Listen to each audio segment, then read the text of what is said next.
ఆ హామీ నిలబెట్టుకోవాలి. హామీ నిలబెడితే రాబోయే రోజుల్లో సర్పంచులు, ఎంపీటీసీలు, వార్డు మెంబర్లు, ఎంపీలు, జెడ్పీటీసీలు, కార్పొరేట్లు, కౌన్సిలర్లు అధిక సంఖ్యలో అయ్యారు.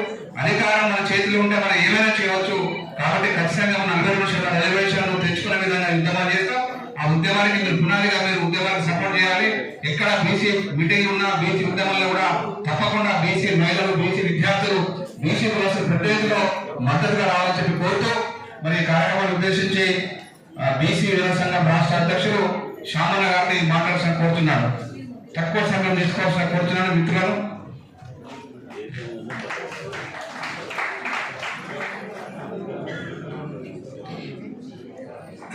ఓరుగల్లు ఉద్యమాల గడ్డ కులగణన సాధన యాత్రకు సభాధ్యక్షత వహిస్తున్నటువంటి వీరన్న గారికి, ఈ వేదిక పైన ఉన్నటువంటి ఈ అడవిలో ఉన్నటువంటి పులుల సింహాల గురించి అంటే కొత్త పరిచయం చేయాల్సిన అవసరం లేదు కదా. ఈ వేదిక పైన కూడా అటువంటి పులుల సింహాల లాంటి నాయకులే ఉన్నారు.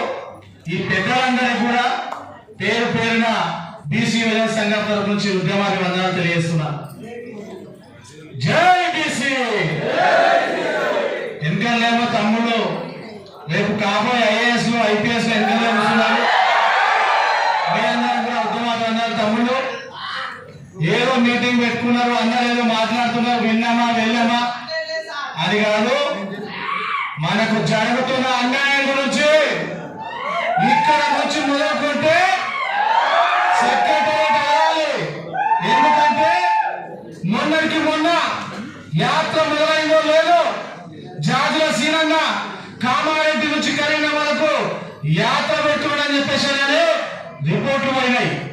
ఎప్పుడైతే మొదలు పెట్టిందో లేదో తెల్లారి సెక్రటరియట్ల మీటింగ్ పెట్టారు బీసీల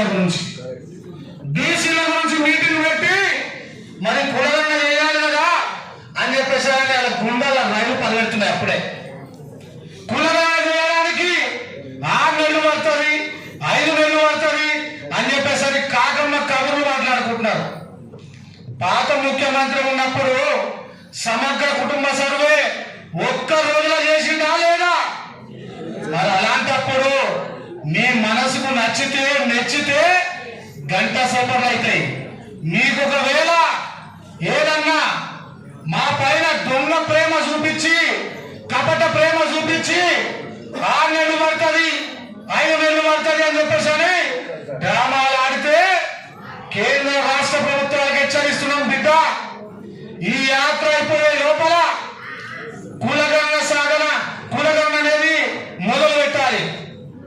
లేదంటే పేదల జాతుల సీనన్న ఆధ్వర్యంలో 10 లక్షల మంది బీసీలతోని మీటింగ్ పెడతాం. దేశవ్యాప్తంగా బీసీ ప్రజాప్రతినిధులందరినీ కూడా పిలుస్తాం. మీ పైన ఒత్తిడి తీసుకొస్తాం. కేంద్ర రాష్ట్ర ప్రభుత్వాలు ఏ విధంగా దిగిరావో చూసుకుంటామని చెప్పి తెలియజేస్తున్నాను.